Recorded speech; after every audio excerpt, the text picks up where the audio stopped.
Hey guys, and welcome back to this channel. In this video, I'll be showing you guys how you can generate a fake YouTube background for your videos.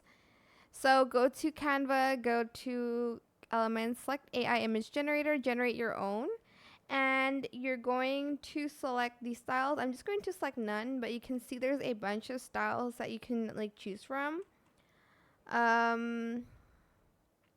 Maybe select the photo one because it has to be photo. So I'm going to do pink bedroom background with neon lights. I don't know. Or with bows decor. I don't know.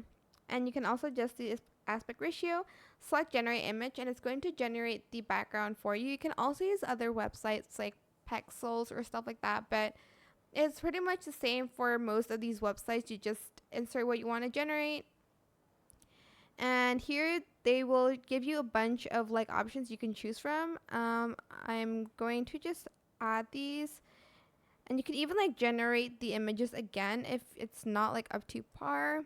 Okay, I like this one. So this is gonna be the background, and to edit it, just use CapCut and delete your background and then add it here. You can, I think, also add it on Canva if I'm not mistaken, like a video. But that is it for this video. I hope it was helpful for you guys. Don't forget to like, comment, share. Also subscribe to this channel if you haven't done that already. If you have any more questions about this video, just leave it in the comment section down below. I'll try my best to answer them all for you guys. If you found this video helpful, please click the thanks button as well. That is it. Thank you so much for watching. Bye!